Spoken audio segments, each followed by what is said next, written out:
The heavy Louisiana air hung like a damp blanket, the kind that sticks to your skin before the sun even fully rises. Detective Alex Monroe slammed his car, door harder than necessary, the thud echoing through the half-empty courthouse parking lot. Baton Rouge wasn't known for forgiving summers, but it wasn't the heat crawling under his skin. It was the day ahead. He was scheduled to testify in what he considered a pointless case, something that should have been resolved with a couple of reports, but the district attorney insisted he show up in person. Bureaucracy at its finest. His jaw clenched as he walked toward the courthouse, his mind already racing through his testimony. What to say? What to omit? How fast he could get out? Lawyers and clerks shuffled past him, their hurried footsteps tapping against the concrete, but Monroe barely noticed. He pushed through the courthouse lobby, the usual mess of low murmurs, echoing footsteps, and attorneys glued to their phones. His eyes, trained by years of instinct, scanned the room, security at the front desk, a few bailiffs by the elevators, and a cluster of attorneys near the courtroom doors. Then he noticed her. A black woman stood near the corridor leading to the judge's chambers, surrounded by a group of attorneys. She wasn't talking loud, but there was something about the way she stood, shoulders squared, calm, completely in control. People listened to her, really listened, and that didn't sit right with Monroe. He didn't need this today. Nobody. No visible ID. Just another loud voice in a place where people like her usually had one of two roles. They were either here to argue a case or waiting to be processed. "Ma'am," Monroe called out, his voice laced with the authority that had become second nature. "You can't be here. This is a restricted area." She turned, meeting his stare with cool indifference. "No fear. No hesitation. Just annoyance." "Excuse me?" she asked, her voice calm but edged with something sharper. Monroe felt his patience thin. This area is for court officials and law enforcement only. If you don't have business here, you need to move along. The attorneys near her shifted uncomfortably, but said nothing. The woman, however, didn't budge. She crossed her arms and tilted her head. "I do have business here," she replied, "and I don't think I need your permission to stand where I'm standing." Monroe's jaw ticked. He was already in a bad mood. He didn't need attitude on top of it. "Look, I don't have time for this. I'm not going to ask again." Her eyes narrowed slightly.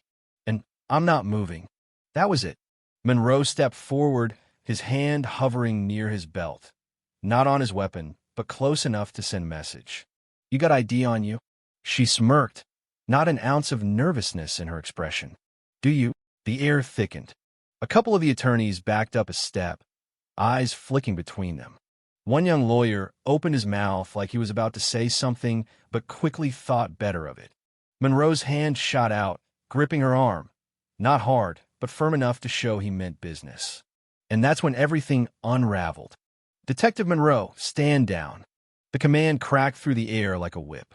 A hand yanked Monroe's wrist away before he could even process what was happening. He turned to see Sergeant Rick Daniels, face flushed with panic. "What the hell are you doing?" Daniels hissed. "I'm handling it," Monroe snapped. Daniels didn't answer. Instead, his eyes flicked toward the woman Monroe had just grabbed.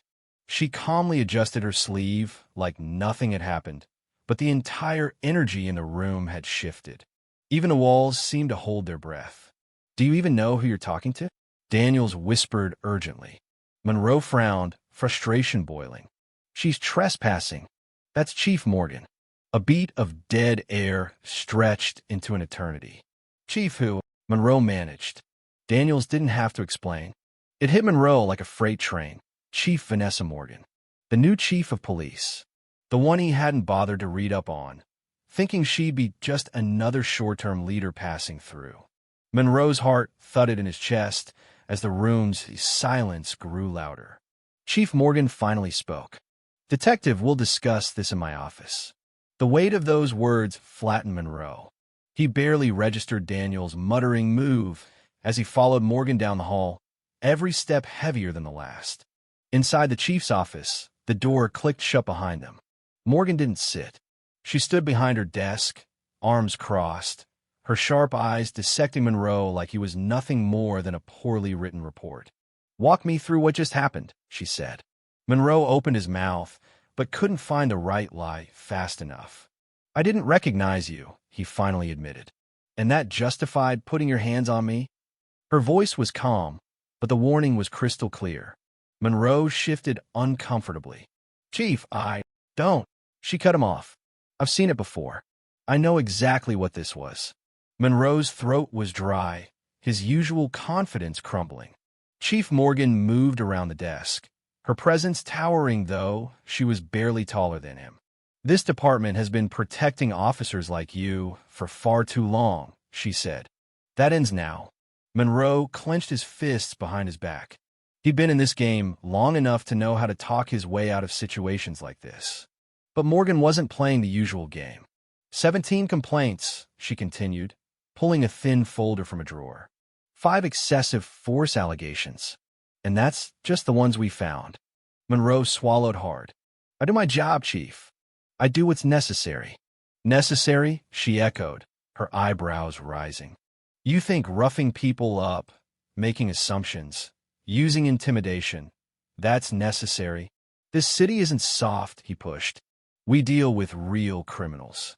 And you think I don't know that? She snapped, her composure briefly cracking before smoothing out again. But you're predictable. That's the real problem. She tapped the folder. You've been protected by the system for years.